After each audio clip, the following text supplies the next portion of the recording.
first starting in Shaolin Kempo Karate, we didn't start sparring until purple belt. It was 4 belts in. And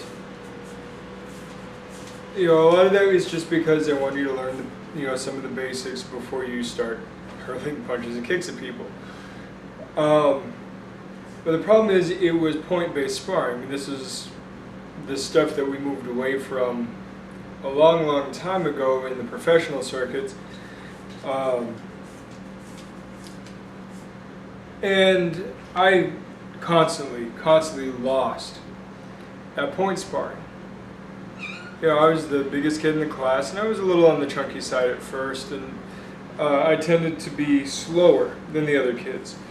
Point sparring favors the fast, for sure. It doesn't factor in at all how well you can take a hit. It doesn't factor in at all how well the strike was thrown initially at all. All it takes into account is a small selection of target areas. It's basically target shooting at paper. You could be doing it with a 22, you could be doing it with a 45, because that doesn't matter. All you're looking at is hitting a mark. Problem is, it's kind of useless. Now, you may argue that for children who shouldn't be knocking each other out, that's the better way to go. But then again, I've seen a 4-year-old apply a beautiful armbar with restraint and control. Figure if you can apply an armbar with restraint, you can throw a punch with restraint. But anyway, the idea behind point sparring is faulty. It trains you poorly. It trains you into stances that are not particularly viable for real combat. It trains you for striking very much out of range, because you're not allowed to make depth of contact. In some cases it's no contact at all, in other cases it's light contact. So it's training you out of range, it's training you in poor posture and structure. All it's training you is on limited target areas, and the target areas, mind you, are extremely limited. And of course, in point sparring, there's no grappling or anything like that either. So you have this extremely limited expression of sparring that doesn't teach you anything about anything. You might as well be shadow boxing or practicing a kata. So the question is, well, what do we do in place of that? Because surely not every style is suited to MMA style training, though perhaps at some point it should consider training in such a vein.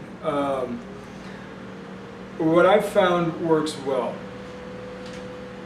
is more of a Sanshu style set of rules, where you have the full gamut of kickboxing allowed, plus takedowns, but within a limited time frame. I would even add limited locking within a time frame to give it into the spirit of a more realistic fight. But even if you were to say, well, let's do points. I have a problem with the 10-point must system that they use in modern MMA. I think it's a shitty system. But you do have an option. One time I was refereeing a Taekwondo tournament. Knew a guy, I've told you before, I've never studied Taekwondo, but I knew a guy and he asked me to ref it. And because it was just basically a kickboxing match, it didn't require me to actually know Taekwondo. And what they did, and this I thought was interesting, they didn't stop the match every strike like a lot of point sparring does. This is good. It teaches you not to stop when you make a successful hit. They had three or four point keepers, one on each corner of the ring, to verify the hits. And what we did was we tallied up the total number of hits. Now this is still flawed, but by having multiple angles and not stopping every time there was a successful strike, we were able to determine a winner within a given time span basically based on aggression and successful striking. Now, as age levels and capability goes up, I would increase the contact until it was no longer a point match. But if you're talking about being able to train with children or frail people, you do have to pull back the contact a bit just to give them a chance to train and learn. So I like this idea of maybe Sanshou style rules, and then this Taekwondo format and I don't even know if this is typical of Taekwondo, but in this particular tournament, this idea of just basically points based on clean hits